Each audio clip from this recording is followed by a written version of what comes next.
to the Pakistani Senator Faisal Javed Khan, who's just returned from the COP26 summit in Glasgow. Welcome. Thank you very much for joining us. Well, Pakistan is particularly vulnerable in terms of climate change, isn't it? Ranked the 8th most vulnerable country to climate change. Just before we talk about the specifics of COP26, tell us more about the vulnerabilities of Pakistan and what you've been seeing. Yeah, indeed, we are. I mean, at the COP26 also, Pakistan is fighting a case of all developing countries. I'll give you an example, a case study of Pakistan, one of the developing countries, where it is taking some serious measures to address this global issue of climate change. Now look why developed countries really need to adopt a practical approach and collaborate with developing countries.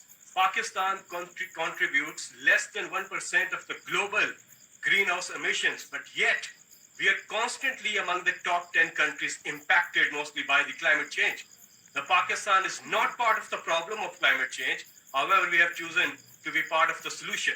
And under the leadership of Prime Minister Imran Khan, what Pakistan has achieved, despite resource constraints, is aspirational for many countries. Pakistan became the first country in the world to meet the International Bond Challenge. And the challenge was of restoring over 350,000 hectares of land into forest. And Pakistan restored over 600,000 hectares of land into forest, planted over 1 billion trees in the KP province. And now we have made another commitment of planting 10 billion trees across Pakistan. And out of that 10 billion trees, over 1.5 billion trees have already been planted. We also achieved the UN Climate Action Goal, SDG 13, and that too a decade before the deadline. We are shifting 60% of energy mix towards clean energy by 2030 and 30% of our transport on electric by 2030. And major other initiatives that Pakistan took during the past 2 to 3 years, a 10 billion tree project, protected areas initiative with 15 new national parks announced during the COVID time, and Recharge Pakistan, an initiative that is turning the crisis of floods into an opportunity by using it to restore our wetlands, recharge our groundwater. And then another big one is the Clean and Green Pakistan, and Clean Green Pakistan Index as well.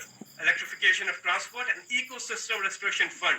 10 years, 10 dams project is also on the cards. And World Bank has recently affirmed that 44% of Pakistan's Main Street development finance is on climate-friendly pathway, which is the highest for any country in the world. With this, Pakistan has proved that it is committed to global efforts against the challenge of climate change to protect life on planet Earth.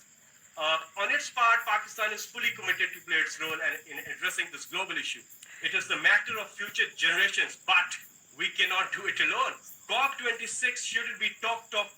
It has to have tangible goals in front. Substantial steps need to be taken. There's a trust deficit which needs to go. The promise made in 2009, reasserted in 2050 via Paris Agreement, hasn't been fulfilled. $10 billion a year for developing countries. There's no progress made. A practical approach is need of the hour. We must do it, otherwise we're very, very late already. Faisal Javed, together we must protect the environment for our generations to come. Faisal Javed Khan, thank you very much for joining us. And while we were just listening to you there, Alok Sharma, the president of the COP26 summit, has begun talking.